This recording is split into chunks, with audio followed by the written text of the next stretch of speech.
The meeting is now reconvened to open session. The board would like to remind the public that this meeting is being audio and video recorded and is also available via live stream. The live stream link can be found on the front page of the RUSD website. There is nothing to report in closed session. So tonight we have Nikki, oh, did I miss something? I have Nikki Tellez from Victory High School as our student board representative. Nikki, will you please introduce the color guard and lead us in the Pledge of Allegiance? Ladies and gentlemen, please stand for the presentation of the colors by Rocklin Unified School District's Junior ROTC Color Guard and the Pledge of Allegiance. The commander and the U.S. flag bearer for this evening's color guard is Cadet Captain Sophia Burkhalter. The state flag is carried by Cadet Master Sergeant Alexandra Kane. The right guard is Cadet First Lieutenant Isaiah Bruzuela. The left guard is Cadet Airman First Class Hunter Holm. The alternatives for tonight are Cadet Master Sergeant Madison Card, Cadet Airman Basic Cody Nichols.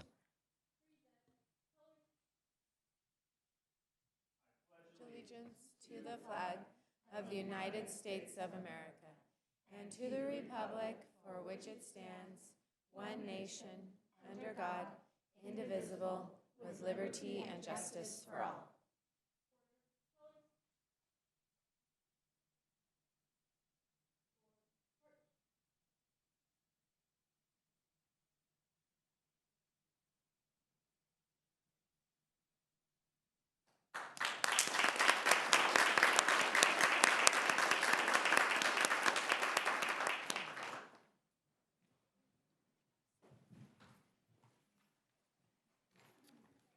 So I'm sorry, I should have said more of a welcome to Nikki. It's great to have you here. Welcome to our board. Thank you.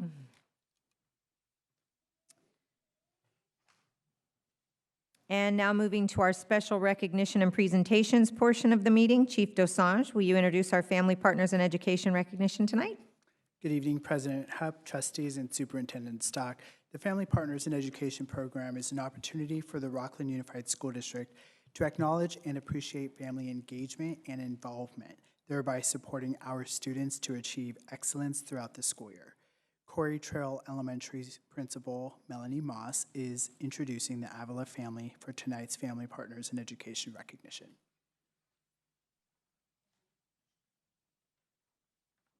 Good evening, President Hupp, members of the board, and Superintendent Stock. It's so nice to be here with you tonight. Good evening. It was a beautiful day, was it not? I think it was like 75 degrees. I'm not sure. Anyway, it really is an honor tonight that the Board of Trustees would recognize the Avila family. Ishan and Sarah are the parents of Daphne and Kalini Avila, who are part of our dual language program at Quarry Trail. They are being honored for their outstanding commitment to and dedication to their daughters, but also to our school and our school community. Daphne is in 2nd grade and Kalini is in TK in dual language at Quarry Trail. And from the moment the family joined, from the first year that Daphne was in TK with Maestra De Luna, they were they became a part of our family. They consistently demonstrated deep investment in their education, but also to our school.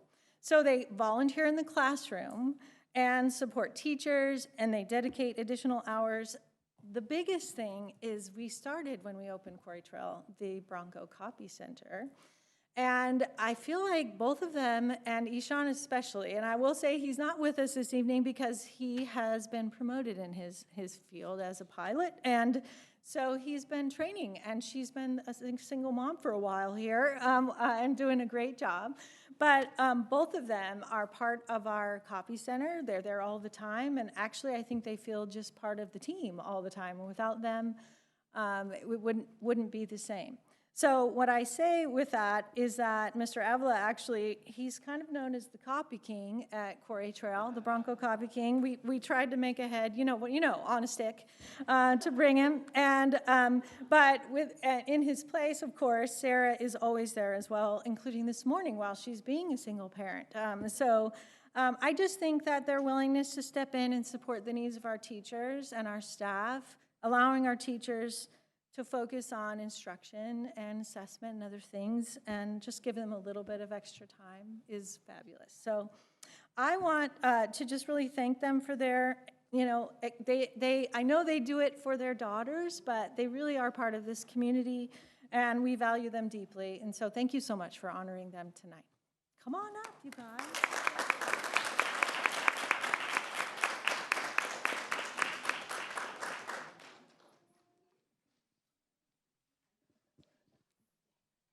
Hi. Here, Kalini, can I have you hold that? I saw. I'm going to let her be in charge of that.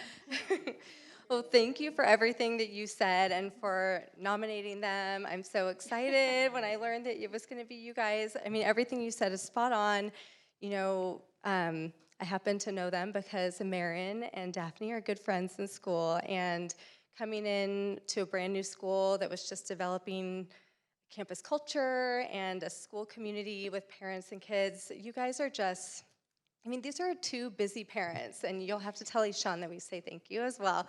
And you guys find time, and you're always there. You're always smiling and warm and welcoming and setting such a good example for the girls, and just really making Quarry Trail the best it can be. So we really appreciate you guys.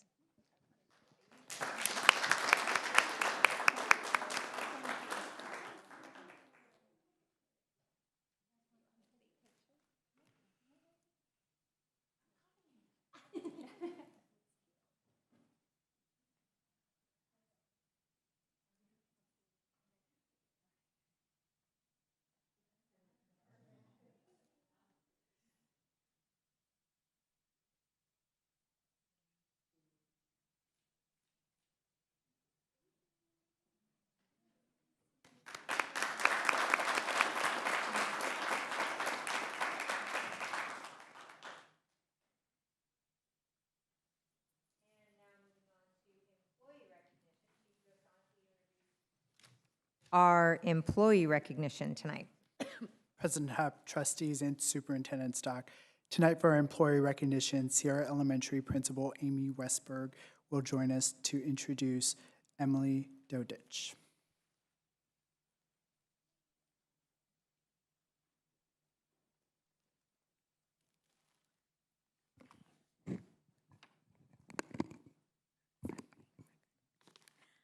Hi, thank you. Sorry, I'm short. I never know what to do with these things. Okay, is that good? Is that right on? All right. So tonight, on behalf of the Board of Trustees, I'm so honored to recognize one of Sierra's truly outstanding staff members, Emily Dodich. Good evening, President Hupp, trustees, Superintendent Stock, and members of our community. It's so exciting to talk about Emily this evening. Emily serves in our special day structured teaching program at Sierra Elementary, working with students who have intensive needs related to behavior, communication, and emotional regulation. These are some of our most complex learners, and supporting them requires not only specialized skills, but also deep compassion, patience, and consistency. Emily brings all of that and more every single day. She is highly skilled in behavioral supports and is often the person that we turn to when students need stability, expertise, and someone who can build trust quickly. Because of her exceptional ability to connect with students who face significant challenges, Emily has stepped in to support multiple students across settings, even outside of her program, often on short notice. This level of flexibility and impact is rare, and it speaks volumes about both her professionalism and her heart for this work. One of her supervising teachers wrote that Emily is truly one of a kind. She shows up every day with patience, humor, and a genuine love for our students, not just as learners, but as people. That couldn't be more true. She brings warmth, joy, and dignity to every interaction. Her students feel safer with her. They feel seen, and they feel valued. Emily goes above and beyond in ways both big and small, from leading engaging art projects for the last 2 years in her class to making daily classroom videos while she was on vacation called Miss Emily's Adventures, which our students and staff absolutely adored. She consistently finds creative ways to stay connected and bring joy to her students. Just yesterday, we had a scheduling challenge we were discussing, and while it was still brewing in the back of my little brain for an hour, I got to my computer a little bit later, checked my email, and Emily had taken the time to send a proposed solution in a beautifully formatted spreadsheet. She's just that amazing person. Emily is calm, caring, funny, deeply committed, and truly irreplaceable. We are incredibly fortunate to have her at Sierra, and this recognition is a small reflection of the enormous impact she has on our students, our staff, and our community. Emily, come on up. Congratulations for your outstanding service and well-deserved recognition. You are a Sierra Elementary unicorn.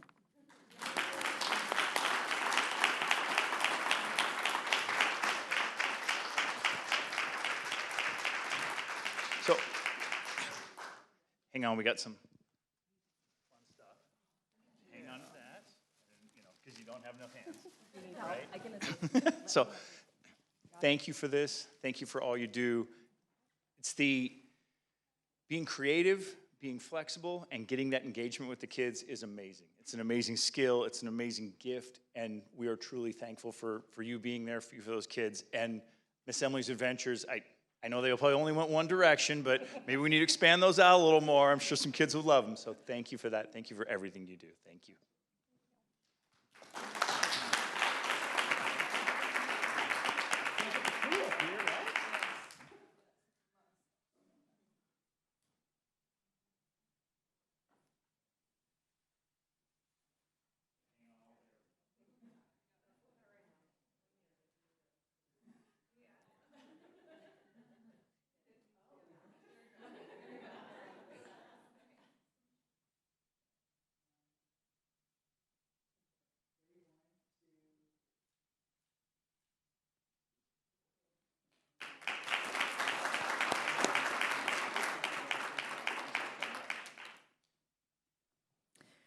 Okay, next up, we have some exciting honorees from our staff here.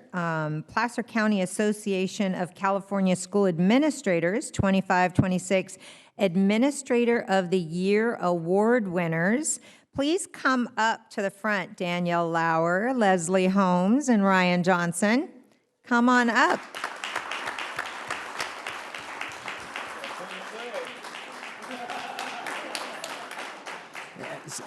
And Superintendent Stock, you have some things you'd like to say? I do. President Hupp, I was honored, along with many of the administrators in our district, to attend last Monday evening the Placer County Association of School Administrators annual awards event. And no surprise that 3 of Rocklin's finest were honored for their outstanding work in their roles. And there are 16 school districts in our county. This is not just like a couple of us got together. These are big honors. And then also, to have our folks recognized as the best of the best is incredible. And so just, Danielle Lauer, our awesome principal at Springview Middle School, thrilled to have her honored. And then Leslie Holmes, our Director of Special Education, acknowledged for her leadership in one of the toughest fields in education. And then Ryan Johnson is our Chief Technology honored for the Technology Services Administrator of the Year, which is, so many hats you wear, from innovation to safety to making sure everything runs like everything tonight. And so we are just so honored in RUSD to have just the best of the best working in our school district. So I present to you, trustees, 3 of our leaders.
Thank you all so much.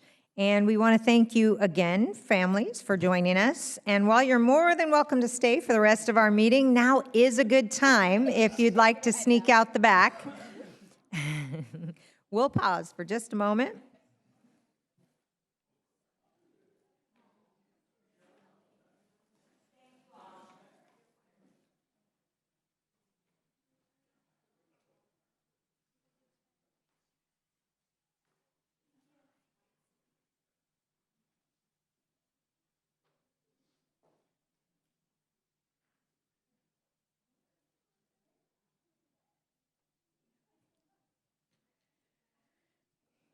Okay, and then we do not have a representative from our TPA report tonight, but we do have Elizabeth Salazar from CSEA here to give her report. Welcome, Elizabeth.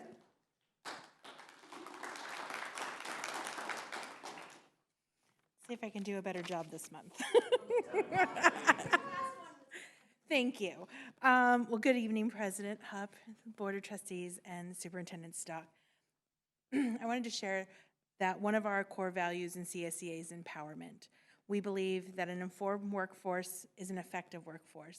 We are currently prioritizing this by providing our members with professional development and advocacy training during our chapter meetings, by hosting workshops such as Know Your Rights and our site super representative training. We are ensuring our members feel confident and informed. These programs don't just benefit the individual, but benefit the district.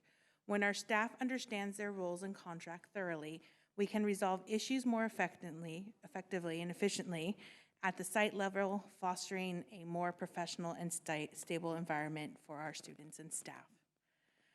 Our commitment to empower extends beyond the classroom and the office. We're really excited because we're starting to do this initiative that's probably going to affect our ballot boxes.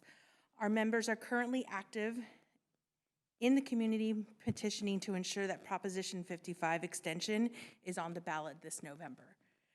Why does this matter? Prop 30 and Prop 55 are going to be an extension of Proposition 30 that passed in 2012 that was able to help with more income coming to our districts. That timeline is ending soon, and with Prop 55, this will ensure that it becomes a permanent bill in the state of California where that funding will come directly back to schools.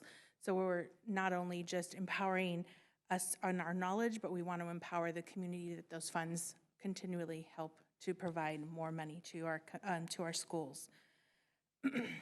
Another great thing that we're excited about is whether it's through the Know Our Rights trainings or advocating on state level, CSEA is dedicated to empowering people who keep Rocklin schools running. We are not just employees, we are becoming informed advocates for the quality of education in this community.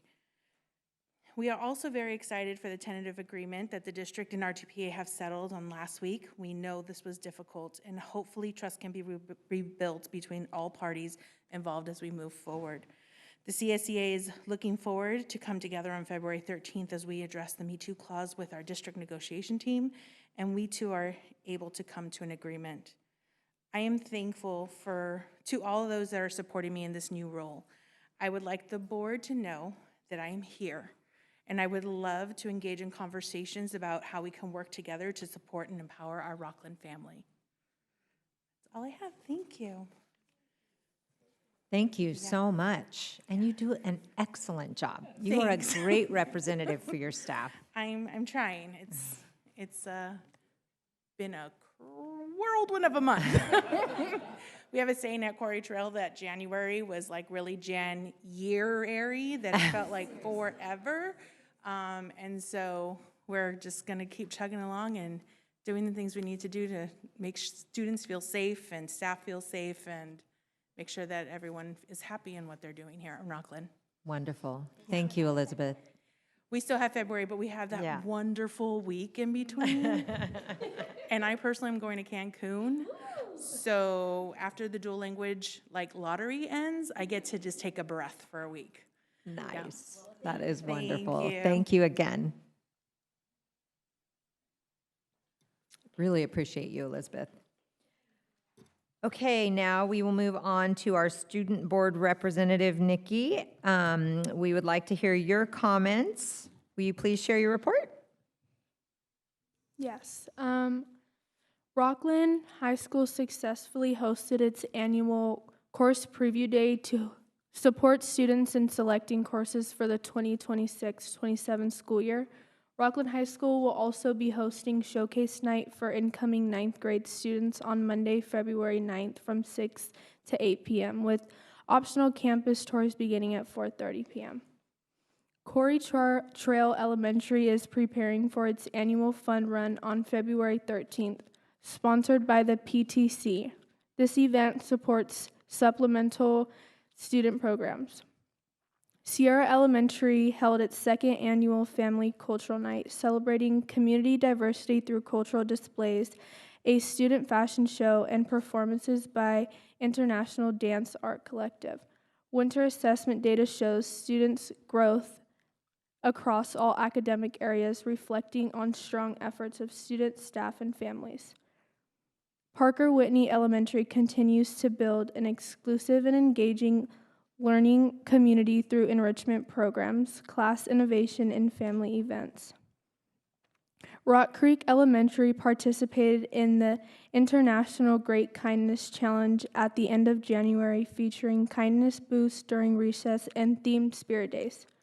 The school is also preparing for its annual dance show on Thursday, February 5th. Tim Farnan, history teacher at Whitney High School, was nominated and awarded California State Winner of the Outstanding Teacher of American History by California State Society, Daughters of the American Revolution. He will be honored at the state conference in Burbank this year.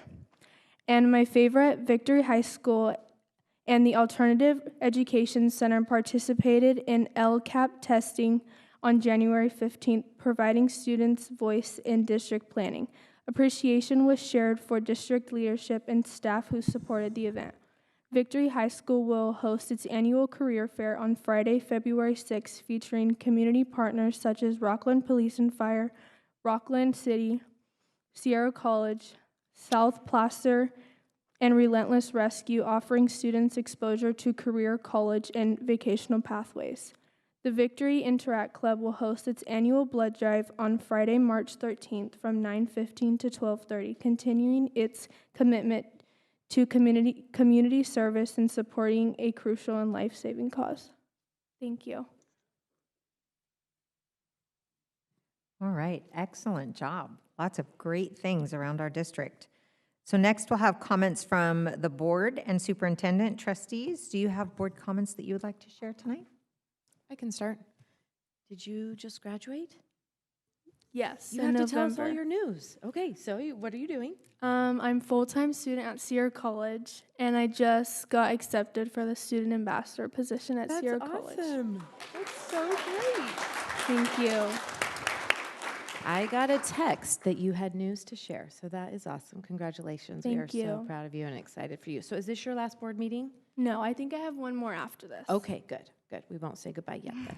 Thank you. Yes, we're just so proud of you. So, just a couple things to share. I was at Corey Trails, saw both Elizabeth and Miss Moss, and I just thought you guys would want to know. It was absolutely adorable, and maybe you guys do this at every assembly, and I just didn't know this yet. They have a full-on red carpet, and so they're doing the awards, and the kids are coming down the red carpet, and Miss Moss is at the end. It was just the cutest thing. I'm in the back, just like, oh, cheering. It was awesome. So fun to be there and see, you know, kids obviously being celebrated, but being celebrated for being kind.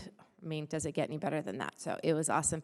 And so many families were there, you know, proud of their kids. So that was fantastic to see. Also, I was on the audit committee again with Michelle, and just really grateful. I don't see any of our, oh, yes, I do see you. Our budget people down here, and just really grateful for all the work that they do, because, you know, our budget came through again unmodified, which is another word for clean. We as trustees, it's our responsibility to ask the right questions and to plan ahead, and really, really grateful. Thank you for all of the good work that happens there, and really helps to support our students and our staff and our community moving forward. We also had a study session before this meeting, just for community members to know. We've started at 4 o'clock today. Really, again, grateful for talented and hardworking employees in education services that really do so much to help us with our vision moving forward for the next 5 years, and to get deep into the data and also specific with our focus. And I really feel grateful for that conversation and the information that we get. I feel like we're really lucky and unique in that we have such a talented, hardworking group. So thank you so much for that. And I think that's it for me today. Okay, I have just a few updates as well. First, I wanted to do actually a shout out to Sandeep Dosanjh. At the towards the end of last month, we had some great coverage. I believe it was CBS 13 regarding our new class, the Intro to Criminal Justice. And I just think so often there's so many great, we say best kept secrets here at Rocklin Unified, and I just so appreciate you working to get the media to spotlight this incredible new opportunity for students, you know, of a district of our size and in a city that's approaching build out. We could very easily just go into autopilot, and yet we have incredible staff and we have incredible administration and leadership of our superintendent that we are constantly finding what new opportunities we can connect with those in our community. And I just think what a phenomenal idea to have a dual enrollment class with our law enforcement. And so I just appreciate, I know there is, I'm sure, much work behind the scenes to make that happen, but I just appreciate the media spotlighting one of the many great components at Rocklin Unified that sets us apart from many other institutions. So thank you for your hard work on that. I also wanted to mention the study session right before this. So if we seem a little tired, it's because we just got off of a 1.5-hour study session. But those are so important to the board. You know, when I was first elected, those weren't commonplace, but it was really important, and there were some conversations many of us had with the superintendent that we want to make sure that when we're making decisions, they're informed decisions, and they're informed from staff, they're informed from administration, and informed by the data actually out there in our district. And so I so appreciate the work of the superintendent and cabinet that goes into these study sessions. I know it makes more work for you, but it really helps us make better decisions in the long run for the district. The more educated we can be on the areas of growth and excellence, and then also areas of improvement that are needed. And I really appreciated this study session was specifically highlighting what worked really well with our math improvement, because as we talked before, we've received awards for that. We've seen incredible gains, obviously still have work to do in some areas, but really talking about how were we able to move the mark, and what can we learn from that and now apply it to other areas, possibly college and career readiness. And so we got to have a real good conversation of what does it mean to be college and career ready? Who defines that? How does the state define that? How do our local leaders define that? And so I'm just really intrigued to see where this process goes moving forward and how we make sure every single student in our district, their path might look different after high school, but that they have a successful path and opportunity for them to be successful. And so I just appreciate advance the work that's going to happen, but also the sensitivity. We were able to talk a little bit, I asked at the end, to make sure that our system is able to handle this, that this isn't just additional work put on staff that might already feel overworked, but that we are providing the resources to make this growth happen. And I'm excited to see what comes out of it. I don't think anybody sitting up here doesn't want to see every single student, no matter their passions, their gifts, their talents, and abilities, succeed after college. And I appreciate the understanding that that does look different for our students, but it is our responsibility as a district, and that starts here with the board. So I appreciate the work on that and look forward to what's to come. And then just a few more, I just thought how convenient that the Rocklin Alternative Education Career Fair is this Friday. And I just thought what a great opportunity to continue to showcase for our students.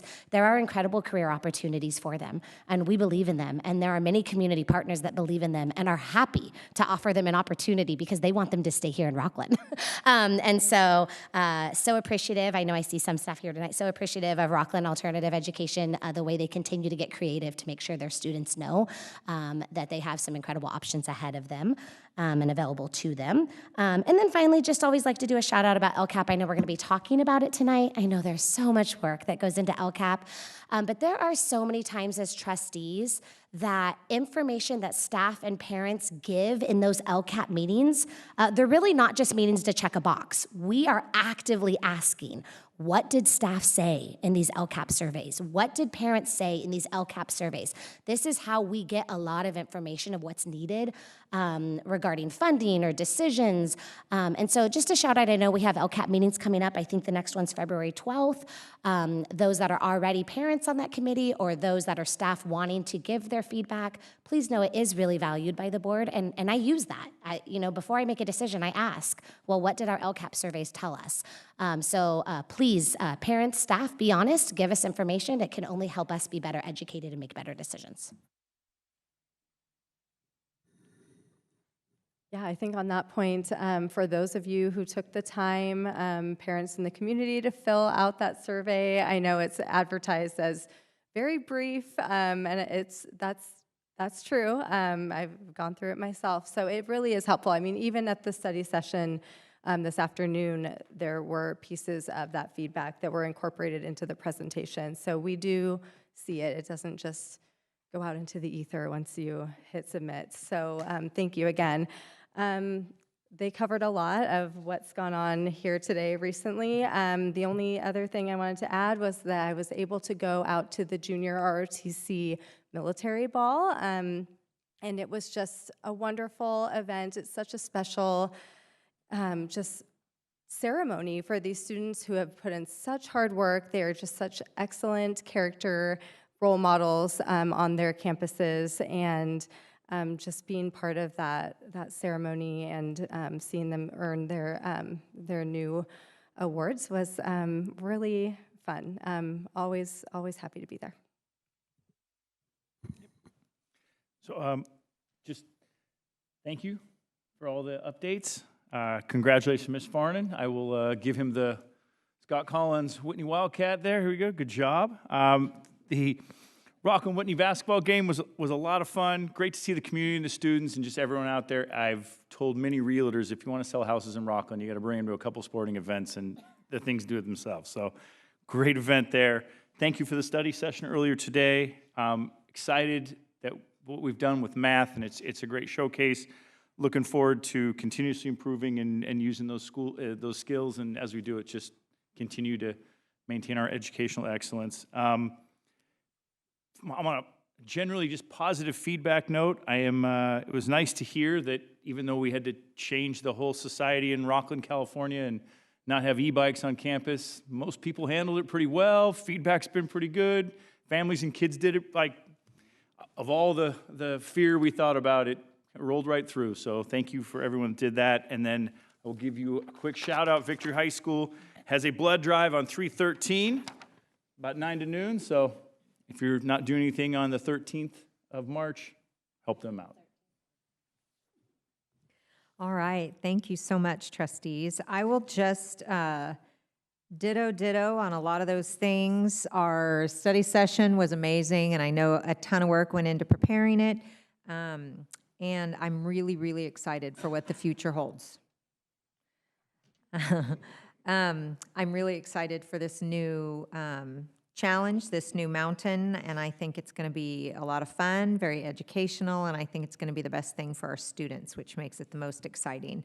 And trustees, I will say I attended my first REEF meeting, which I think all of you have done in the past, so I was the last one in the line. And it was great. It was very educational. I learned a lot about what REEF does and what they're looking forward to in the future. More fundraising. So they're looking for ideas for more fundraising. And Sandeep sits on there. He's been the continual person on there as we all come and go. And he does a really great job representing the district on that board. And then just a shout out to our academic decathlon second place winners. And a big, huge thank you to Michael Knight, who runs the program and who does amazing things with our students. It's very exciting, and this is a pretty new team. A lot of our students graduated who were getting all those first place, and so we're building up this fairly new team. Some of them are returning, but some of them are new, and they're getting ready to move back up into that first place position. We're really proud of their second place that they got this year. And that's it for me, Superintendent Stock. Trustees, just again, as you heard announced earlier, that we did reach a tentative agreement with the Rocklin Teachers Professional Association for a 2-year agreement, and we're pleased to have had that. And then we'll be, as also mentioned, working with our other labor partners to conclude their negotiations as well. As I know I've heard me mention, registration is open 24 hours a day, 7 days a week, online. Hold your spot now, or if you know someone, tell them as well. And at our high schools, Monday evening, we have our showcase night. So if you are interested in what we offer at high school, I just urge you to get out to our high schools. It begins around 5:30 p.m., and there's additional information on their websites. But it's just phenomenal to see all the opportunities for our kids out there.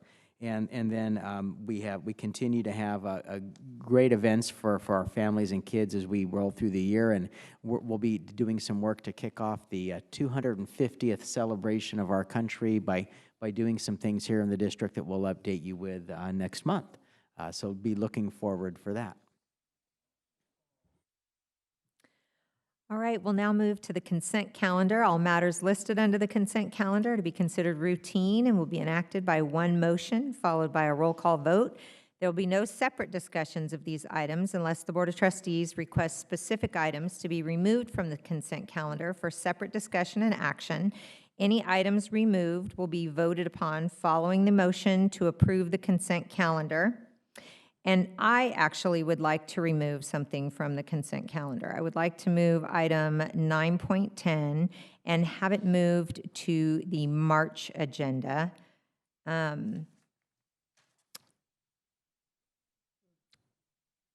So,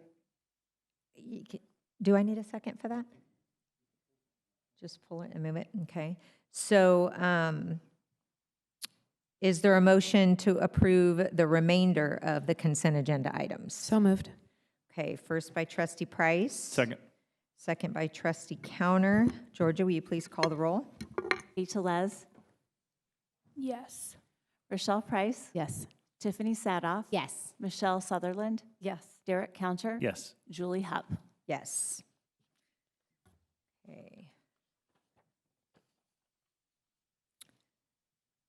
And now we will have action on the financial audit report. So we invite Jennifer Stahlheber, Deputy Superintendent of Business Services, to present item 10.1, action on the financial audit report as presented for 24-25. Good evening, President Hupp, trustees, Superintendent Stock. Each year, the district is required under Education Code 41020 to undergo an independent financial audit. Christie White, Inc. conducted this audit, completing interim work in the spring and summer and final field work in the fall. The audit committee, including trustees Price and Sutherland, reviewed the report in January. I'm pleased to share that the district received an unmodified audit opinion, which is the highest level an audit can receive and reflects the accuracy, transparency, and overall quality of the district's financial reporting. This evening, I'd like to introduce Michael Ash from Christie White, Inc., who is here to formally present the audit findings and answer any questions the board may have.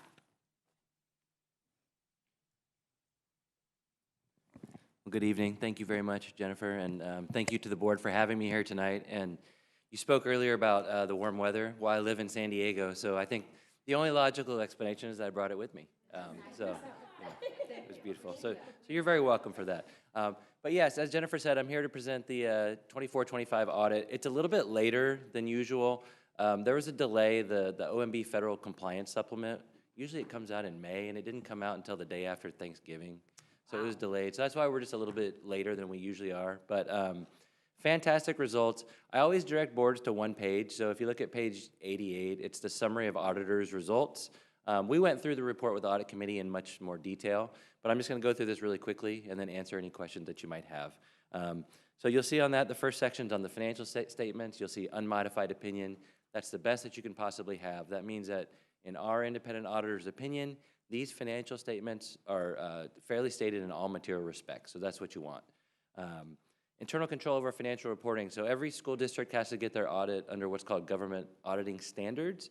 What that means is if we come across any deficiencies, significant deficiencies, or material weaknesses in internal controls over financial reporting, it gets reported in here as audit finding. And I'm happy to say that we did not have any. Also, if there's any non-compliance material to the financial statements, also gets reported as an audit finding. No audit findings there either. Federal awards, this was the section that made everything delayed. So because the district spends over $750,000 in federal monies, you get what's called a single audit. There's a certain way that we have to select the program to be tested. This year it was the child nutrition cluster.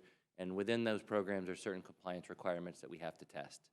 So again, with federal, unmodified, no findings, perfect. Finally, state awards. So there's a state audit guide that comes out every year. It gets longer and longer, 62 pages now, I think. Everything from your attendance, your instructional time, your LCAP, anytime there's a new funding source, so like the Prop 28, the ELOP, that type of thing, all have to be covered, all have to be tested. Happy to say, unmodified opinion, no findings there. So very clean report. What you don't see here is the effort that the team, that Jennifer and Mario and the team put together. It's phenomenal. There's a lot. We asked for a lot of stuff, and I probably work with 60 to 70 school districts. Rocklin Unified is definitely in the top 5 when it comes to knowledge, ease of the audit, effort from the team, that type of thing. So just a great experience, and I wish they could help out some of my other districts that I work with. So, but that's all I had. So thank you for your time, and I'm happy to answer any questions that you might have. Thank you so much. Trustees, are there any questions or comments? All right, is there a motion to approve the financial audit report as presented for 24-25? So moved. Okay, first by Trustee Sutherland, Second. second by Trustee Price. Georgia, will you please call the roll? Nikki Telez, Yes. Rochelle Price, Yes. Tiffany Sadoff, Yes. Michelle Sutherland, Yes. Derek Counter, Yes. Julie Hupp. Yes, thank you very much. Very welcome. Thank you. All right. Have a wonderful evening. We'll see you next year. You too. All right, next we invite Rain Kernitsky, Interim Senior Director, Facilities and Maintenance, to give us an update on one-time district safety and facilities projects. Rain, I've been looking forward to this.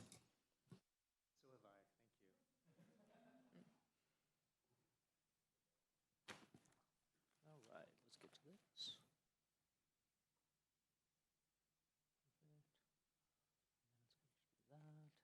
Perfect.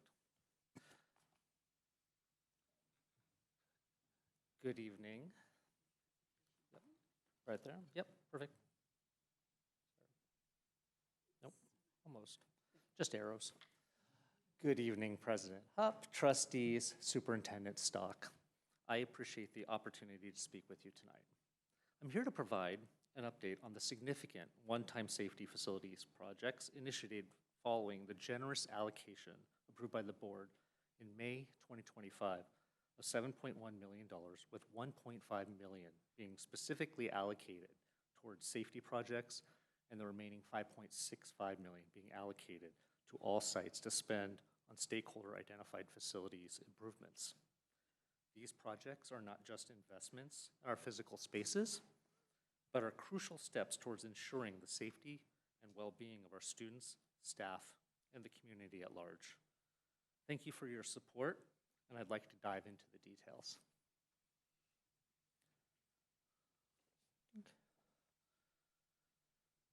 To ensure fair distribution of the allocated funds, we have worked with the board to develop a thoughtful allocation model that considered several key factors.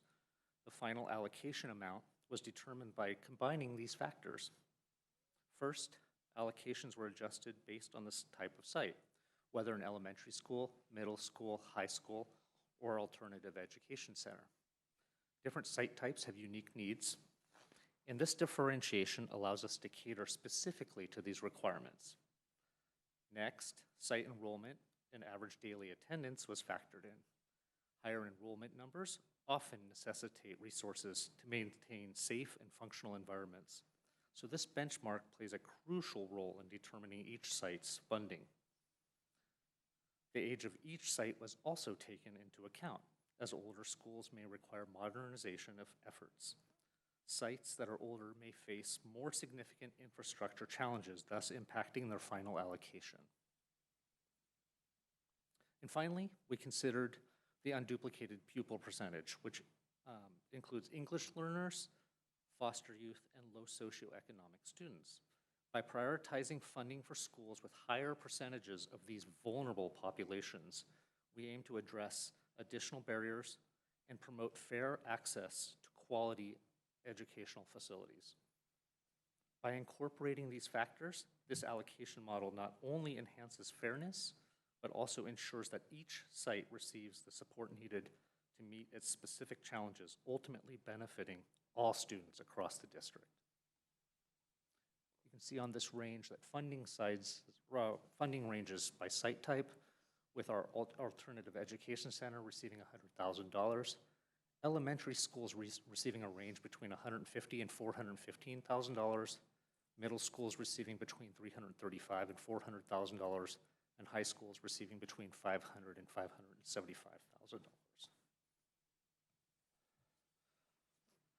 The primary objective with this initiative is to provide each site with the necessary funding for critical improvements that go beyond routine repairs and maintenance.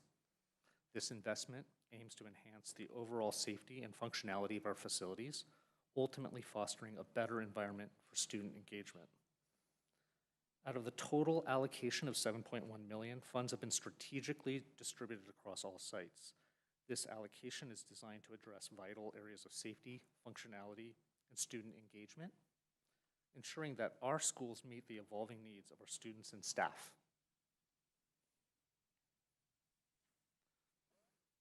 Our approach to project selection is centered around fostering strong collaborations with our educational partners. This means actively involving parents, teachers, and administrators in decision-making processes. By engaging with key stakeholders, we gather invaluable insights and feedback that not only reflect the needs of our educational environment, but also enhance the overall effectiveness of our facilities. This meaningful engagement ensures that every dollar allocated contributes to projects that truly support and enrich our students' learning experiences. Looking ahead, a timeline has been outlined for the primary execution of these initiatives. The primary efforts are targeted to be quickly expedited for calendar years 2026 and 2027, ensuring that we stay on track to enhance our facilities in a timely manner. To ensure a smooth and efficient process for implementing our facility projects, we follow a structured project approval workflow. First, as previously stated, we begin by engaging our educational partners. By gathering insights from varied perspectives, we can ensure that the needs of our community are addressed. Once needs have been identified, site administrators submit formal requests to the facilities department through the Informed K-12 platform. This centralized system streamlines the proposal process and ensures that all necessary information is captured for further review. It's worth noting that sites were given an October deadline to submit initial project requests. Next, the facilities team conducts a thorough feasibility review of each submission. This involves assessing estimated costs, evaluating ADA constraints, and considering potential supply chain impacts. This stage is critical for understanding the practicality of proposed projects and ensuring compliance with legal standards. Finally, the business department conducts a comprehensive final review of all proposals. Upon arrival or approval, project numbers are assigned, allowing us to track progress and allocate resources effectively. This step solidifies our commitment to transparency and accountability through the project execution process. By adhering to this workflow, it's ensured that every project is carefully vetted and aligned with our goals for safety, functionality, and student engagement. As the requests from various sites are reviewed, it is clear that while there are unique needs, many schools have identified common projects that align with our overall goals. Notable amongst these requests are shade structures, new playground equipment, digital marquees, outdoor learning, general campus beautification. And to efficiently initiate this project, a streamlined procurement process has been established. For smaller needs, such as heavy-duty umbrellas for outdoor learning spaces or picnic tables, we've already expedited purchases. This allows us to quickly enhance outdoor areas and improve functionality without delay. For larger projects where multiple sites have expressed a shared interest, we recognize the benefits of collaboration. In these cases, we are working closely with architects and contractors to bundle the purchasing and installation processes. This approach aims to reduce costs, establish consistent standards across sites, and ensure expedited installation. By leveraging these strategies, we are not only enhancing our facilities, but also maximizing the impact of the allocated funds and ensuring that all of our schools benefit from improvements in a timely fashion.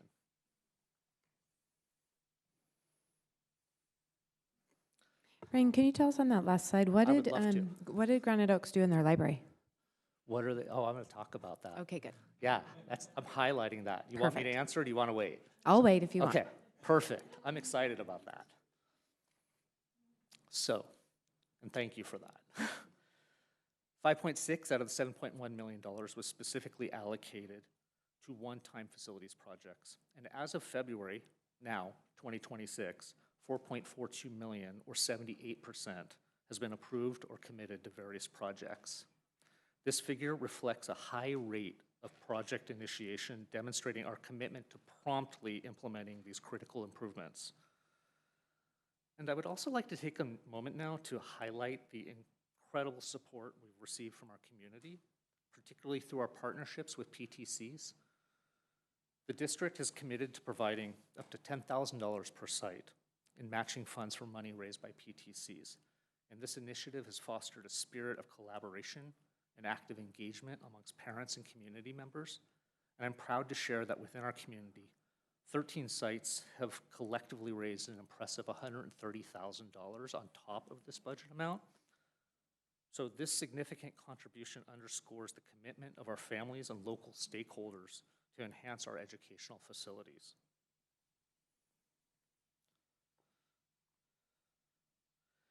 The following slides include an example of requested projects. These are by no means like the totality of the list. This is just a sampling of what's in there. You will note that 5 sites have requested shade structures, 7 sites have requested new playgrounds, 8 sites have requested digital marquees. Parker Whitney, in this case, has requested a full landscape overhaul. Here we have an older site with an outdated landscape that just needs revamping.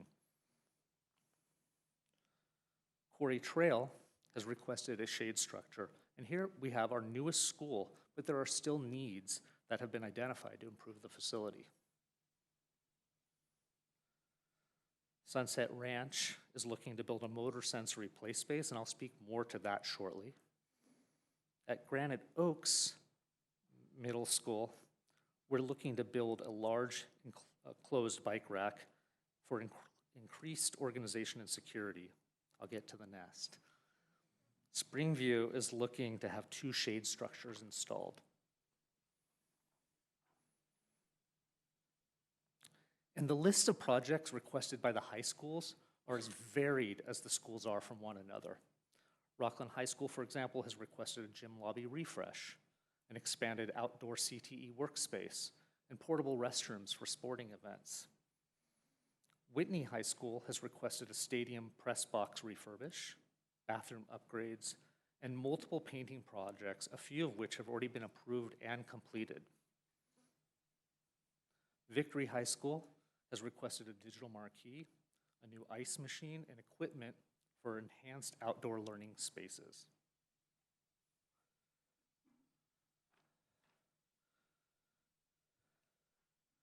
We turn our focus to innovation, and it's exciting to highlight some forward-thinking projects that reflect our commitment to fostering unique learning experiences. Firstly, Sunset Ranch is requesting the creation of a motory sensory play space designed to encourage tactile play and encourage our younger students in sensory development. This innovative space will provide a much-needed resource for fostering creativity and physical interaction. Rocklin High School has proposed an expanded cement slab for an outdoor CTE workspace. This expansion aims to significantly increase the size of their outdoor metal fabrication and welding area, allowing students to gain valuable, hands-on experience in a more functional and spacious environment. Additionally, Granite Oaks Middle School plans to build the Nest, a conceptual workspace within the traditional library. It's an innovative approach, and it will transform the library into a dynamic hub for collaboration and creativity, better serving the diverse needs of our students. Furthermore, new proposed murals at Antelope Creek and Springview are set to enhance school pride and foster a sense of community amongst students and staff. These vibrant artistic additions will not only beautify our schools, but also serve as inspirational symbols of our collective identity. And together, these innovative projects showcase our dedication to creating enriched educational environments that inspire and engage our students.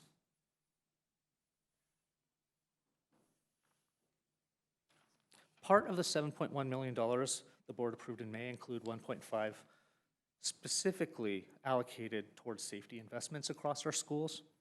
More than half of this amount has already been spent or encumbered, with those funds directed towards the installation of new cameras district-wide, site visitor management systems, and informational resources regarding e-bikes. The remaining balance is earmarked for vital safety training and identified safety mitigation measures, including the installation of speed bumps and directional signage at all school parking lots. We also plan to enhance security through the addition of window blinds and tinting, ensuring both safety and privacy within our learning environments. Currently, proposals and bids are being actively gathered for these remaining safety projects to ensure that we implement the most effective solutions. Our focus on safety reaffirms our dedication to creating a secure and supportive atmosphere for our school community. In closing, I want to truly express my gratitude to the board for your continued support to these critical facility and safety improvements. Together, we're taking significant steps to enhance our schools and ensure a safe, engaging environment for our students. And as the process moves forward, we will continue to implement, monitor, and provide updates on these projects to keep you fully informed of the process. I welcome any questions you may have now or in the future as we work collaboratively to foster an enriching educational experience for our community. Thank you once again for your support. Thank you so much, Rain. That was really awesome to hear about all of that. Are there any questions or comments from the board? Yeah, I just thank you for including the responses from the PTCs. That was so exciting to see that so many were able to raise the full matching amount. That's just, I'm sure took a lot of hard work, but definitely will pay off for the students for sure. The murals are exciting because I know, especially like for Antelope Creek in touring with their arts program, I know that that's something that's been a goal for the staff there to have some really visually captivating artwork there. So that I was really excited to see that. And then the inclusive playground, I can imagine that's going to be really helpful at Sunset Ranch. I know for a lot of these students, like we're talking a lot about behavior and just needs, you know, to adjust students to the classroom setting, these little ones. And, you know, in a lot of situations, there aren't resources like that on a campus to give them some physical movement that they might need to regulate. So that is super exciting. And then that mention of the visitor management system, really important for safety. I know at the last safety meeting, parents commented on it. There was a lot of interest from parents on that, and just being happy that there's a little bit more security there when people are coming and going from campus.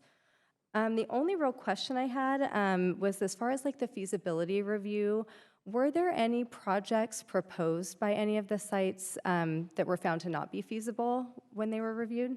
Yeah, there were. You know, and I can get back to you with what some of those were.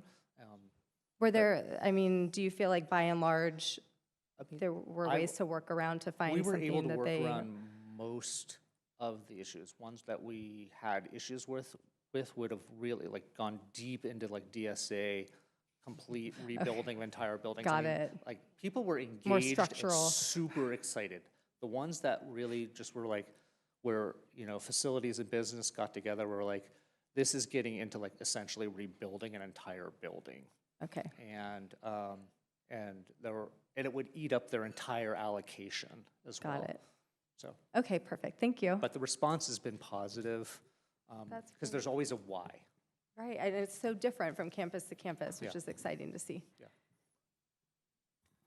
Rain, I really appreciate your work on this and giving us an update, and you highlighting the time sensitivity of these projects. I know the board, we gave direction that we want to see projects implemented before, right? We have kindergartners moving through the system, but we also have 11th graders, 12th graders that are graduating soon. So I appreciate you highlighting that and addressing that. I just was wondering, so slide 6, it does say of the $5,650,000, that $4,429,000 has been approved, committed. That's great at this point.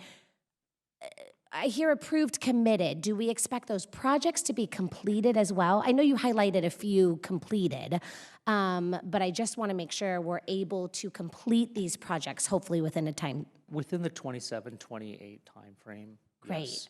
Okay, that's great to hear. Just wanted to make sure. I know sometimes we have shipping delays, we have other things that I know we've talked about a little bit, but I do think it's really important that the board continue to kind of keep a thumb on that and make sure that these, if we don't have the system capability to do that, that we get you the resources you need to make sure these projects can get accomplished in a timely manner. So thank you for that. And then I just had a question, clarification. So appreciate all of the work in all this. I was just, so it was mentioned that $130,000 was raised by 13 schools. So I was assuming that meant all 13 schools did their 10K match. But on one of the slides, I believe it was slide 5, it looked like only 2 schools did the match. So that $130,000, is that saying, did all of the schools meet their match? The 2 that we highlighted are the ones that we've received funds for already. But Okay. the other ones have already committed, and some of them are still determining what projects. So we believe that most of the sites are going to have the matching funds, because they've already let us know that they're still working with their PTCs, some of them. Got you. So Okay, they're not included in that 13 count. Because as they're submitting their proposals, they're including if this is the project that the PTC funds are being used for. And so because some of them are waiting for their final projects, because we'll have a whole nother round. Okay. They're waiting So it may to be make the funds they decision. already had that they're just looking to commit it to. I guess what I'm trying, We listed, the funds were sent in. The other ones, we still haven't received the meaning funds, we but gave the they've committed. 10K match. The others have committed, they're doing this, but they don't get the match until they have an approved project? No, they all get the match when they get the match from the PTC. We do the match.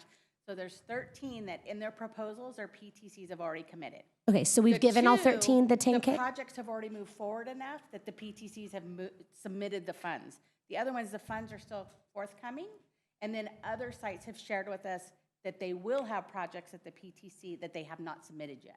So I believe by the end, almost every single site's going to have used their matching and access their matching funds. Great. Okay, just what I'm trying to understand. So the 11 that have committed projects, so we expect them to do it, we have not given them funds yet because they haven't given their 10K. Is that correct? Or we gave all 13 their 10? The funds are just waiting to be budgeted based on when the project has the matching funds incorporated into it. So you only release it when the project's being done? Right, because what we're doing is as we budget it, we're budgeting it by the project number issued so we can track the actual cost for every single project. Perfect. That helps me understand a little bit more.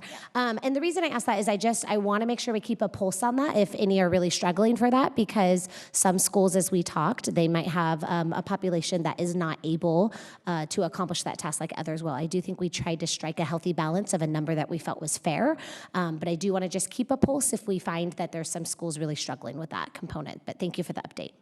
We didn't put a deadline on that, right? On that dollar amount getting back to you. Do we have a deadline on that for the, PTCs? No, because we know Okay. we still are going to have a whole nother round of submissions. Okay. And some sites, like for example, Twin Oaks.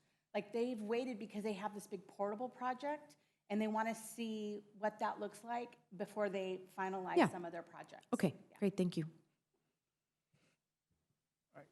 So, yeah, just final, so thank you for all that. Thank you for working together with facilities, with the sites, with the PTCs. I think that's an important opportunity for everyone to come together, create the priorities, and get those going. And it's really neat, I think from the community standpoint, people will always pick out and see different things, so it's great to see all the different things that are going on campus. I think, you know, in a year or so, it'll be great to see all of them. And then my only request is, if you can come back and show before and after pictures, it is always amazing. Very exciting. I've spent the last month just documenting Perfect. everything, so I look forward to that. Thank you.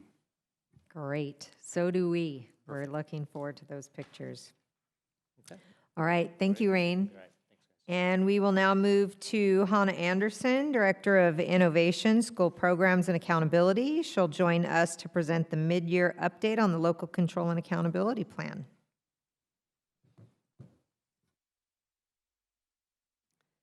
Good evening, President Hupp, trustees, Superintendent Stock. I am excited to be before you tonight and share our mid-year update for the Local Control and Accountability Plan, our LCAP.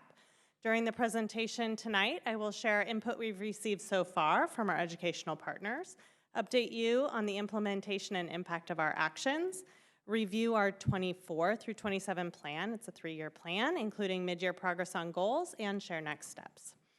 Our goals this year remain unchanged from last year. First goal related to math improvement, second on systems of social, emotional, mental health, and behavioral support, and the third goal to maintain and enhance our existing programs that make Rocklin Unified excellent, but specifically focus on the area of continuous improvement this year in the areas of early literacy, attendance, and serving the unique learning needs of students. Over the course of the LCAP implementation process, annually, we have the great opportunity to meet with many different groups in our district. So we have the opportunity to, first and foremost, listen to students through our student forums and also see information they share with us through the California Healthy Kids Survey annually. These forums, I'll share a little bit more later, are just always very exciting to hear their perspectives on what's working for that in our school district and what are areas where they see opportunities for improvement or just great ideas that they want to share with their principal and district office staff. It's quite exciting. We also have the opportunity to hear from our staff and teachers. The staff advisory committee kicks off this month, so excited to hear from our staff, as well as through surveys. And then our parent advisory committee met for the first time in January and also shared with us through surveys, and we'll continue to meet together over the course of this spring. As well as all of our school site councils are engaged in this process. So this month or last month, school site councils have also given input. And then we actively hear and take in our trustees, your input, throughout this process. This year, we sustained focus in these areas. These areas did not change from last year to this year. With that particular focus targeting on targeted tutoring, some improvements in that area this year, attendance improvement, and also our early literacy work. The input that we have received to date has been mostly in the form of surveys in the California Healthy Kids Survey, as well as the forums. We heard from just over 1,200 responses from parents or guardians, down from last year, however, up from the year before. So we see some variability in our response rate. We tried to shorten that survey. We had principals send out the message numerous times. So we'll keep an eye on that, and I'm always open to ideas and updates and ways we might look at doing this differently. Our staff, we did receive a very similar response rate from our staff, which is really exciting to see that so many of our staff members took the time. We did also shorten the survey for them. Last year was the first year of that shortened survey. It only takes about 5 minutes, and I think that's really helping us keep this response rate high.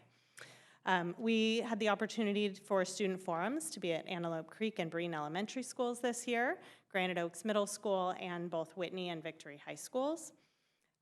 Over 4,000 students took the California Healthy Kids Survey this year, so a really healthy number to give us good information about student feedback on that survey, as well as our advisory committee and board meetings. Can I just ask a question about that? Which of the Please. trustees were able to attend the student forums?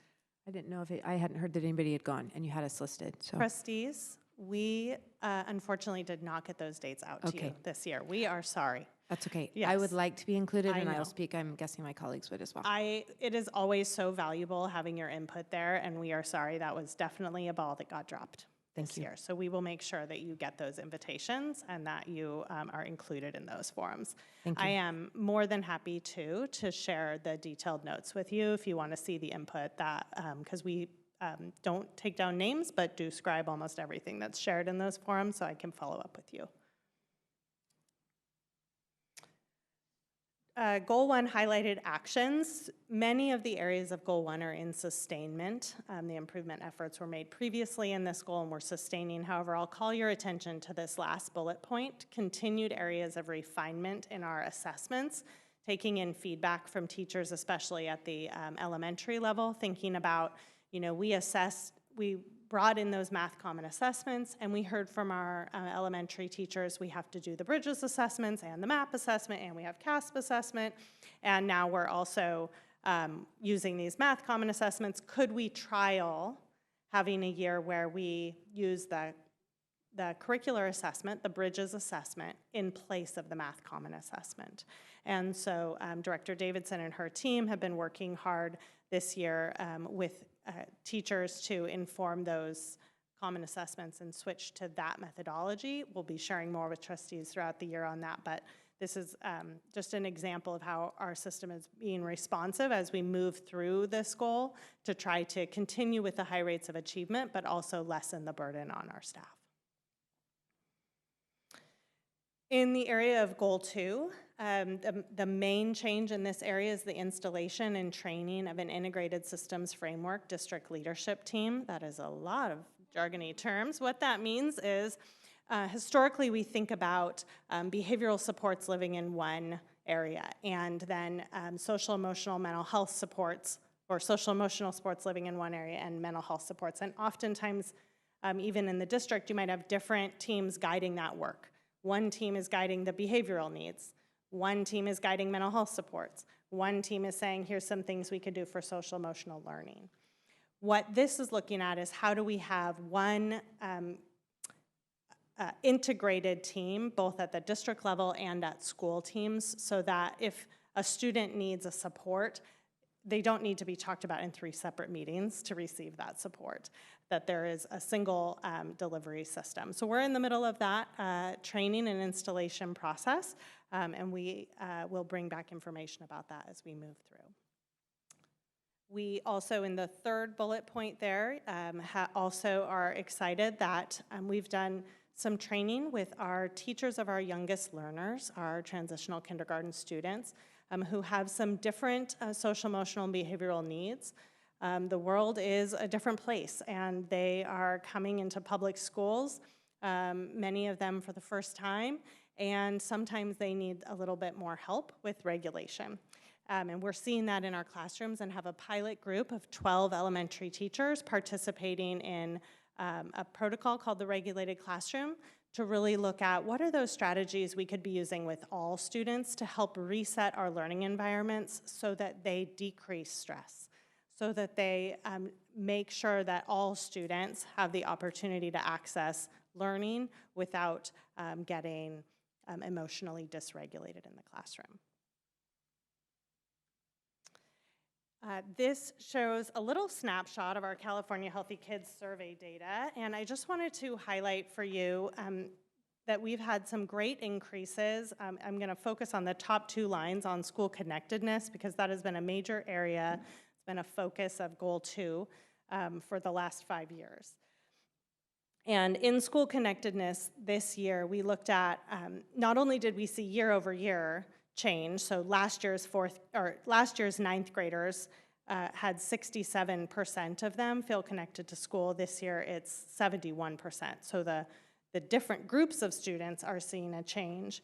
But when those 9th graders were 7th graders, they scored, or they shared, their rate was 65%.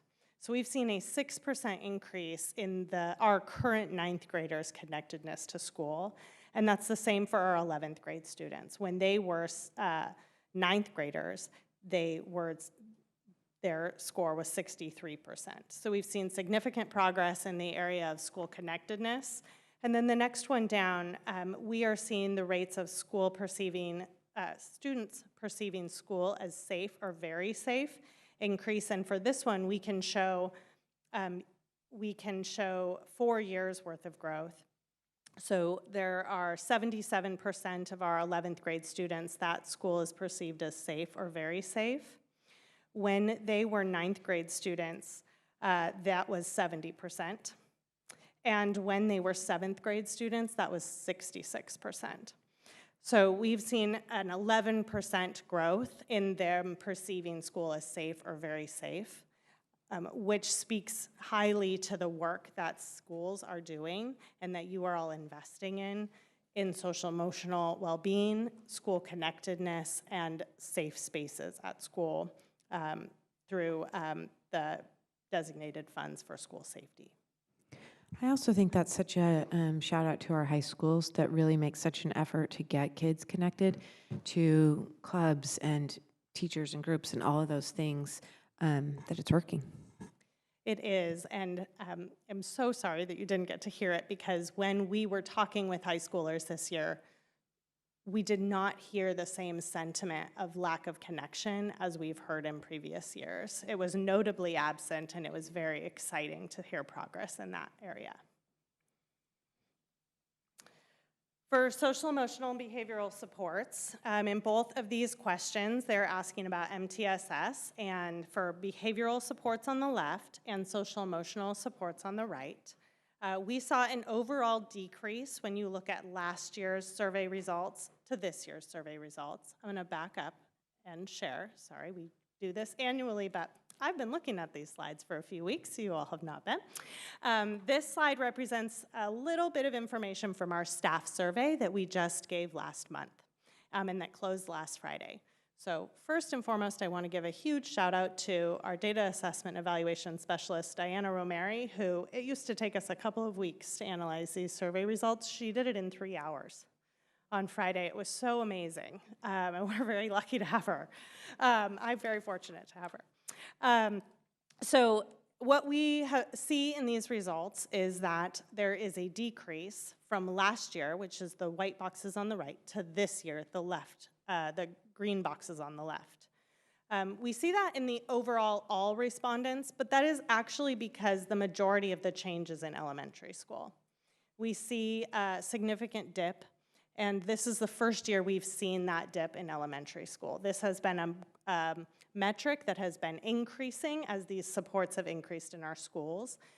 You have heard about the challenges we're seeing and the needs that we're seeing behaviorally and social emotionally on our campuses. This is not something that surprises our team, and we are working on it. We have a team dedicated to this at the district office. Dr. McDonald regularly speaks with principals who are working with teams at their individual school sites. Our special education department is working on this with a team of behaviorists, so this is ongoing work. We are aware of this, and we also, in the tentative agreement, have a committee that is also going to come together and talk about this. So this is not surprised to see, but it is still very actionable data in real time for teachers and students in the classroom. This represents a snapshot from our parent-guardian survey sharing about safety at school. You will see there's almost no change in perception of safety at school from last year to this year.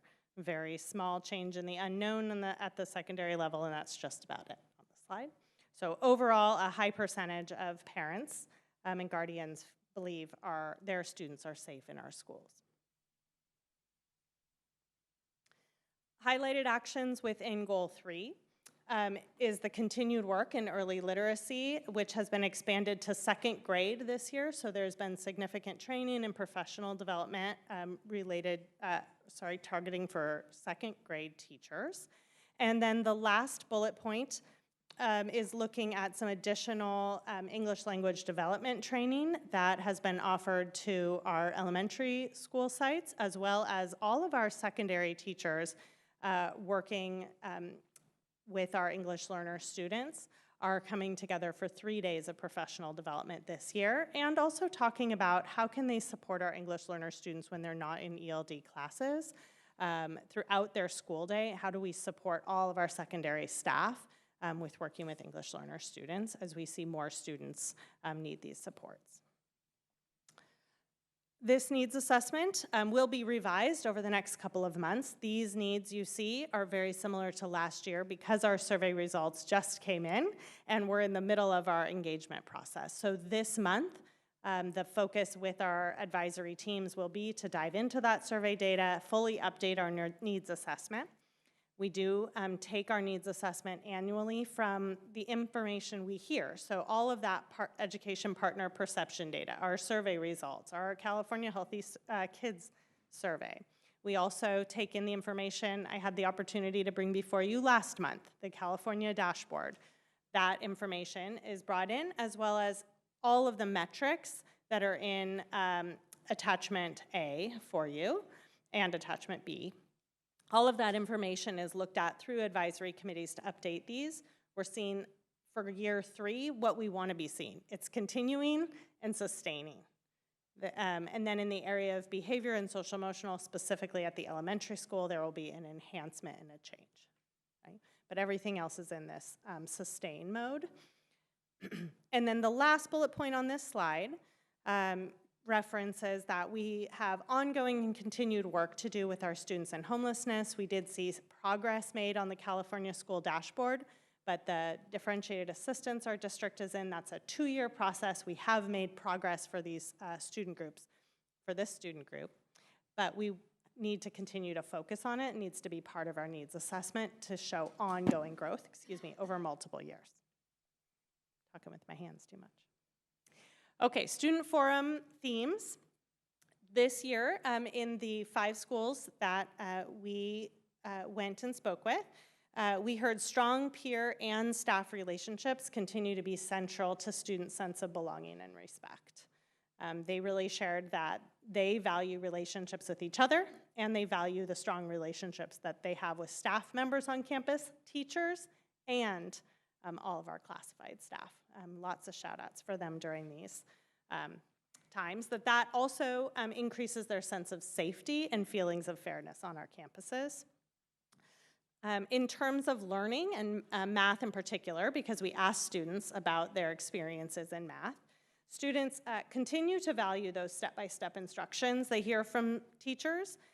They also appreciate learning from each other. They appreciate when their peers have an opportunity to provide them with explanation, and they appreciate when teachers give them some differentiated pacing, like, I'm ready to accelerate and move faster, I need to slow down and have some opportunity to ask more questions. And then lastly, they shared with us that clean, well-supervised, consistent safety drills and empathetic staff responses contribute to their feeling of safety. We often hear from elementary school students that that they love their noon supervisors and they wish they could have more of them, and we just love it. They hear every single year that that's something that the staff members that are supervising our students at lunch increase that sense of belonging and safety and respect that our elementary school kids feel. So shout out to all of our noon supervisors tonight. Students also appreciate behavioral norms and rules and consistent response systems at school, and they shared that with us at the elementary through high school level. And lastly, we have, for the last number of years, added an addendum to our LCAP survey that's specific to budget. Attachment 5 gives you additional information on this, but there are 5 areas that are priorities. All of these have remained consistent from last year with the exception of the 5th one. We have seen that has been technology needs in the 5th, or instructional technology. This year it is staff professional development. I believe that we have seen staff professional development be a need for our elementary parents for a long time, and this year we actually had more elementary responses to the survey and fewer secondary responses to the survey. That's where the decline in responses came from. So I think that attributes to why we have staff professional development coming up on the parent one. And with that, next steps in our LCAP development process, we're going strong, moving right into the spring, continue with developing or implementing actions, working with our educational partners to update that needs assessment, utilize their feedback. We will be looking at a revision to Goal 3 as we discussed in the study session, so that information will come back before trustees. We will review draft actions and proposed expenditures in later on this spring, as well as local indicators for our California School Dashboard in May, and then a public hearing in May with action in June. With that, I'm happy to answer any other questions you may have. Oh, Hannah, thank you so much. I know that was so much work. We appreciate all that you put into this with your team. I know everybody worked really hard to get this done. Trustees, do you have any questions or comments for Hannah?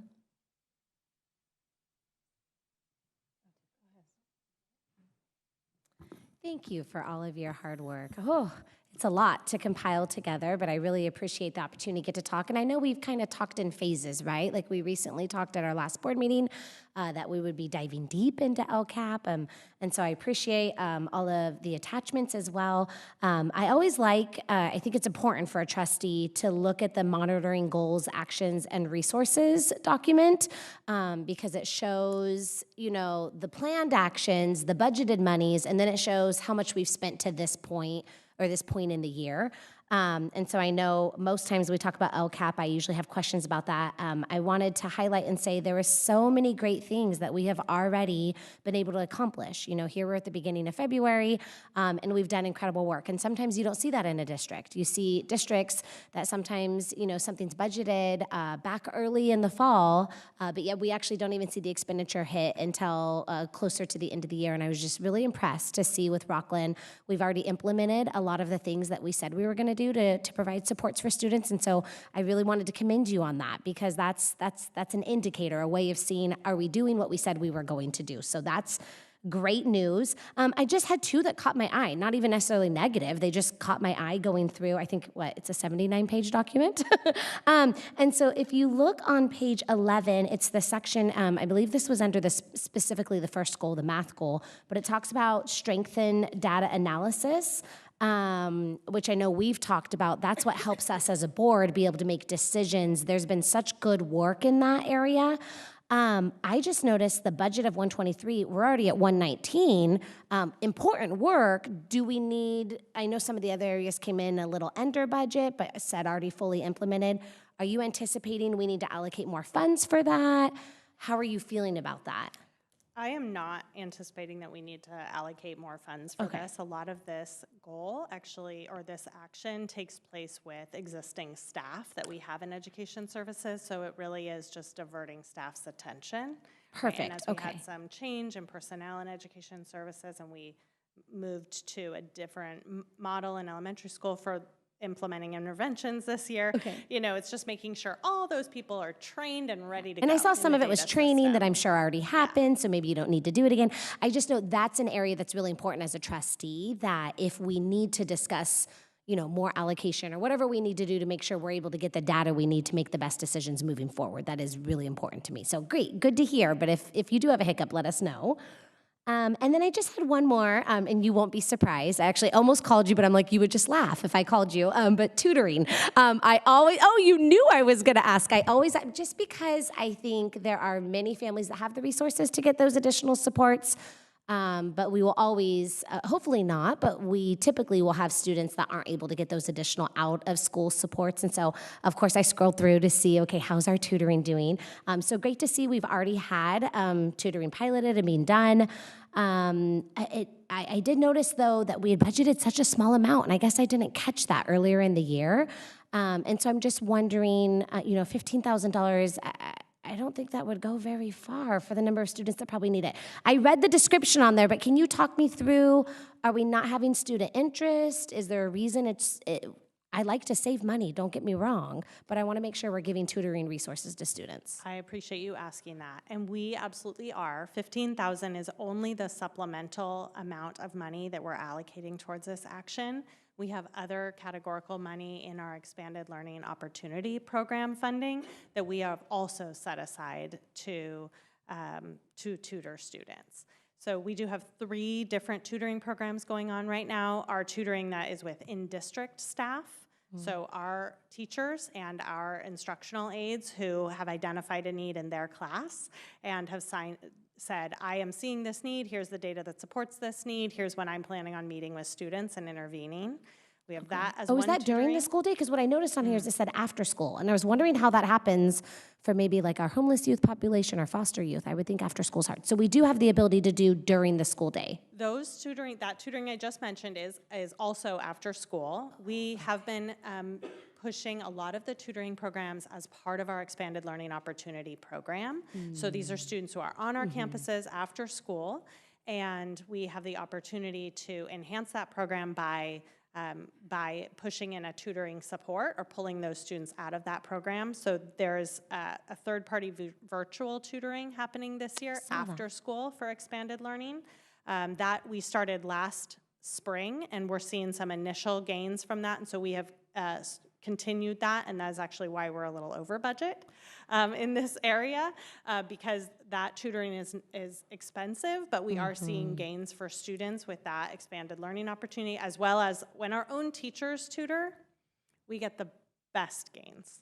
So when our staff have the ability to tutor students after school, we see the highest number of students making progress. A teacher in a computer program is never going to be as great as our staff, and so when they can tutor, we see the strongest gains. And then this year we also did have a Sierra College course. We had tried this last year, but they didn't get enough enrollment, and so some action taken on our part to help to try to increase the enrollment in that class, partnership with Sierra College, and encourage students to sign up for that course. Kudos to our coordinator of expanded learning, Carrie Awe, who was instrumental in helping them get enough students to offer this course, and we piloted this at Antelope Creek this fall. Great. I was really excited to see that and the action taken on that. So great. Okay, thank you for explaining. I was kind of reading through the different options we have. One thing that would be interesting, definitely don't need to know right at this moment, but just something to look at is I would assume probably there would be high percentages of our students that are in some of these student population groups that we've identified that have a need for tutoring, that they are probably also in ELOP. So them being able to get their tutoring services in the ELOP program would be great. I'd be interested in knowing, though, do we have a large group of students that are not in ELOP but still have a need for tutoring, and they fall in one of those student population groups? So I will look more into that question. One thing I can share tonight is during the school day, we do have a walk to learn model happening at all of our elementary schools where students who need academic support are receiving that academic support in small group, which is similar to a lot of the tutoring program we have, where they're getting small group intervention with a research-based intervention during the school day. That's not part of this tutoring action. It's part of more of the MTSS actions inside of Goal 3, but Very familiar with that. Great Okay. thought, because we should be intervening with them during the school day. Just if, it'd be interesting to know how many students maybe fall in that category where they're not able to participate in that after-school program. So thank you so much. Any others? I just wanted to say thank you for all of this. I've been really impressed with the timely response by the district to this dip in staff reporting well-functioning systems on behavior at the elementary level. I've been, happy to have had the opportunity to talk with some of you guys over time on behavior and some of this, and I'm just, I'm personally feeling really optimistic about the coordination that you guys have going on and the plans that you have moving forward. I'm hopeful that that number will improve in the coming year. I really liked how when you were talking about the data, you focus on those cohort groups, so we're not just looking at year over year, but you're kind of telling us the story of these student groups that have gone through, and and the improvement that we're seeing about their feelings about school. So thank you for presenting it that way. Did you know, I mean, the fact that you're not hearing about like a lack of connection anymore in these high school forums, did they attribute that to anything in particular? Did you guys pry into that at all? Or, you know, because I'm thinking about different things with cell phones and trying to encourage, you know, students to have them away and spend more time interacting. Is it, you know, other just campus activities? We did notice that a lot of students, it was regularly just connections they're making with friends. There were some conversations about activities. I think afterwards we did some debrief about, you know, attributing cause, and it's a hard one to tackle, right? And something that might take us a few years to explore. I also want to make sure that just like when we see a dip down, we don't always respond when it's one dip down, right? Because we want to see multiple year trends. You saw that student connection is still an area of focus because we need to see a few years of dipping up before we recognize that this is something we can kind of take our foot off the gas pedal here. So, but I definitely think those are great questions and something we need to continue to explore as we're talking with students and talking with staff about this area in our advisory groups. Okay, and then the only other thing, you know, in looking through the other supplementary files, just really impressive the progress on so many of these goals toward our, you know, final outcome that we have. You know, with a couple that maybe as we see kind of what's feasible as far as moving the needle year over year, seem like they're maybe a little farther off than what can be achieved over the next year. Just kind of big picture, when you have some of these areas of focus and you don't kind of meet the mark by that end, but you identify that it's still something that is a need in the district, then would it generally be continued, but you kind of bring it back to the drawing board and say, we're going to take it to the parent LCAP meeting and brainstorm on other ways that we can get to it? Does that come from the team first and then bringing ideas to the table? How do you generally address that? So if it's one of our local metrics where we're just not meeting that benchmark by the end, we definitely need to discuss it and say, is this a metric we still want to track? Do we still think this is a reasonable outcome that we expect from students? Is this, you know, metric that was made up many years ago and we don't know why it's still in there and we don't want to track it anymore? We have local control over all those local metrics, and we can make decisions at a trustee level, at our advisory committees to consult and share. If it is on the California School Dashboard and we're not making progress, there are some different outcomes. If we are red in areas and that we needed to report to them where we were at the beginning of this LCAP, and there was any red indicator 2 years ago now, we have to show progress over the 3 years on those areas. And if we aren't, then we have to change actions in our LCAP for the next 3-year plan or revise each year in order to start showing progress in those areas. So it kind of depends on which metric you're specifically focusing on, but you're spot on in that you're thinking about, if we're not making progress, what are we doing about it? Do we want to be tracking in that area, or do we need to change up the goal? Do we need to change up the action? We have all of those. Yeah, I was thinking more about the ones that we kind of have full control over. But so to that second point, would that be like when you mentioned like differentiated assistance for like this homeless youth? Is that one of those areas where then we're tracking that through the dashboard? Yes. Okay. It is. Okay. And that we have to show progress. Okay. Because we had red indicators. And one of them moved to orange this year. So we are making progress. Okay. Small but mighty. Thank you. Yes. Yeah. Again, thank you. Super appreciate attachment 2, as you probably guessed. So love to see the metrics. Just really, it'll be great to see the progress. It'll be great to see the actions. It'll be great to see how we close some of those gaps and how we maintain it. So thank you for all this.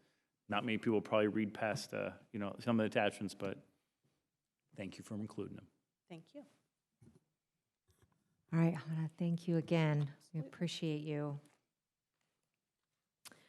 All right, we will now open agenda item 11.1, public comment. Thank you all for your patience. We want to remind everyone that this agenda item is to give anyone in attendance an opportunity to address the board on non-agenda items within the jurisdiction of the board and the district. The board is not permitted to deliberate or take action on non-agenda items, but may refer the matter to a staff member for follow-up. A complaint about a specific employee of the district shall be made to that employee's immediate supervisor or the principal as required by Administrative Regulation 1312.1. For verbal comments, please fill out a green public comment card, complete with all information, and turn it in prior to the agenda item being closed.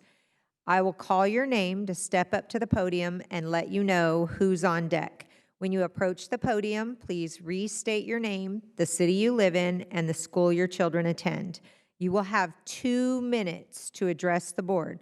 All comments must be respectful. Please, no profanity. There are children in attendance and could be on video. We now invite Laura Griffin and Braden up to the microphone, and on deck will be Mike McCracken.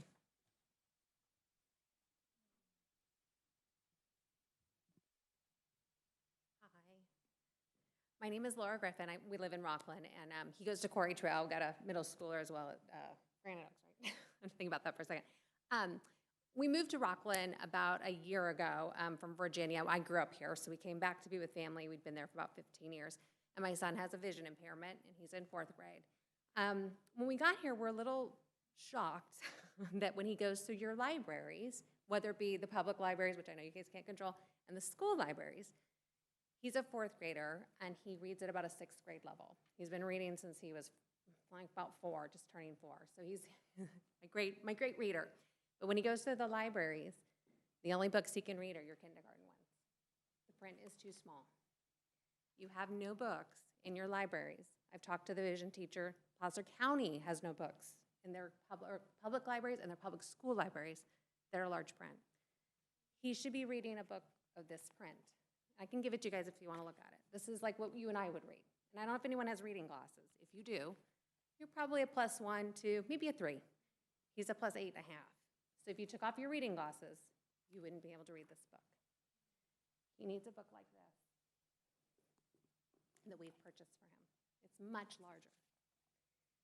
And the school we came from in Virginia, the county we came from, the county had all the schools. We would have books at each school. Because some schools do have children that are visually impaired, some schools do not. And they would shuffle the books kind of around. So when he was in 1st grade, maybe they get books from other schools and shift them around. We're asking that you guys purchase books for the visually impaired. I don't know how many are in Rocklin. We got at least 1. I know there must be more. And to work with the Placer County Board of Education, or Placer County, to work out a system.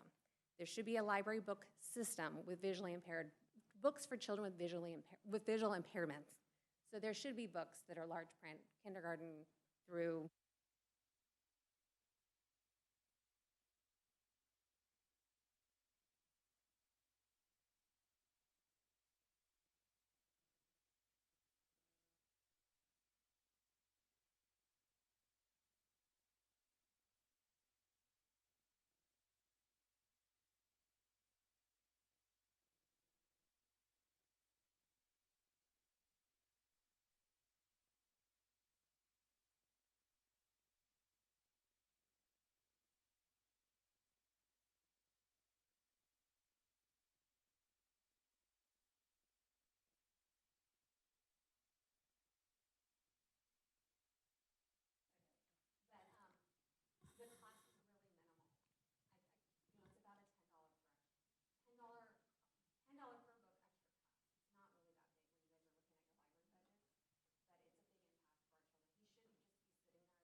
Laura, thank you so much. I really appreciate you bringing this to our attention. And actually, I'm going to refer you to Dr. McDonald, and he's going to work with you and with our district librarian so that maybe this can be something that we can take care of district-wide.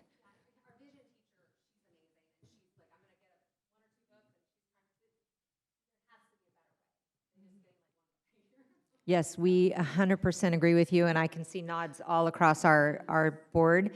So this is Dr. McDonald, and he'll work with you. Thank you very much. If you share your contact info, also, I do serve on the Placer County Library Advisory Board, so I'd love to look into that and reach out to you with what I hear from that as well.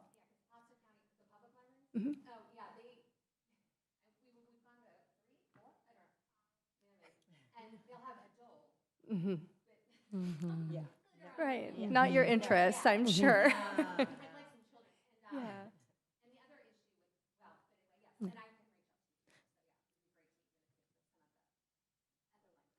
I Thank know you we so can't much. deliberate, but I just want to say I have one of my 4 children that's visually impaired too. And so thank you for sharing tonight and waiting so long to speak. I kept looking, going, oh no, can we just bump them up in the agenda? I want to know what's going on. So thank you for being brave tonight to come and tell us, because we don't know if you don't tell us. And so I so appreciate you coming and telling us, and hopefully there can be resolution found. Yeah, Braden.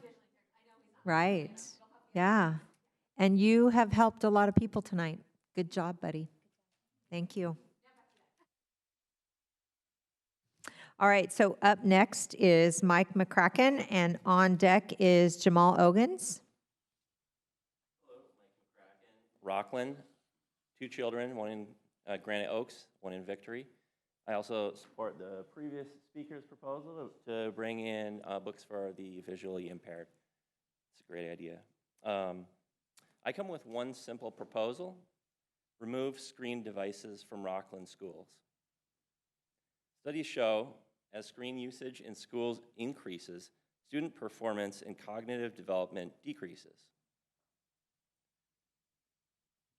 Therefore, it's a very simple solution. If we are going to make decisions informed by data, let's use the data on how screen devices affect learning and cognitive development to decide to remove screen devices from classrooms. Tech companies are happy to sell 20 million devices to schools. If we sit by passively, the decision will be made for us. But it's time to do what we must do to teach our children, us, parents, school board members, teachers, student leaders. We have the power to make decisions to benefit our children. Let's do it. This is our community. Remove screen devices from Rocklin schools. I'd be more than happy to provide my contact information and work with the school board and with the schools to implement research on this topic so that we can make good decisions on implementation of use of screen devices and technology in classrooms. Great, thank you, Mike, very much. I appreciate you getting involved. If you want to leave your contact information with Georgia, that would be great. Sure. Thank you. And now Jamal, thank you for waiting.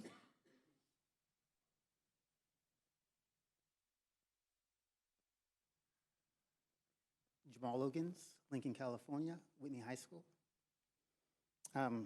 My purpose tonight is actually to gather some clarity so that hopefully I can reapproach later with a solution. I have been a father of 4 children who have attended schools within the Rocklin Unified School District for the last 23 years. And my question tonight has to deal with governance and how this district ensures that school administrators remain within their legal and ethical boundaries when family court orders exist, especially when there is conflict and competing narratives between divorced parents. In 2021, I had a meeting at Springview Middle School with an administrator who had a book on their shelf entitled, "Why Are All the Black Kids Sitting Together in the Cafeteria?" and Other Conversations About Race. As you can imagine, this book caught my attention. At the core of the book, it supposes that self-segregation amongst Black children is a developmental response to racism, not a cause of it, and that doing so serves as a coping mechanism for Black adolescents navigating racial identity, development, and social marginalization. The administrator who I was speaking to at the time echoed similar sentiments. Now, me being not just a Black father, but a Christian Black father, who was raised by a Christian Black mother and a Christian Black father, with a Christian black sister and 3 Christian black brothers within the non-Christian black suburbs of Benicia, California. I know that not by some self-help book that I read, but that through my lived experience as a Christian black father, son, and brother, that there is a dangerous assumption that underscores that ideology, and that if the exception to the rule is not realized by the reader, unless that reader has the same lived experience as a Christian black kid whose father grew up in the suburbs as a Christian black kid, then that reader can act in a way that is so reckless that it can lead to irreparable harm, psychological abuse, and damage.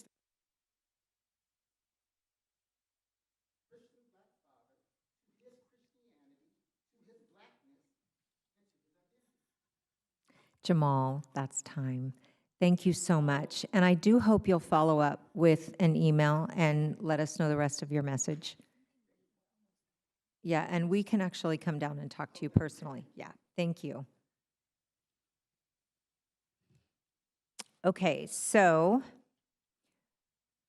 our board bylaws require 2 trustees to place an item on the agenda. Trustees, do you have any items that you would like to add to the agenda? Okay, in that case, the meeting is now adjourned to closed session.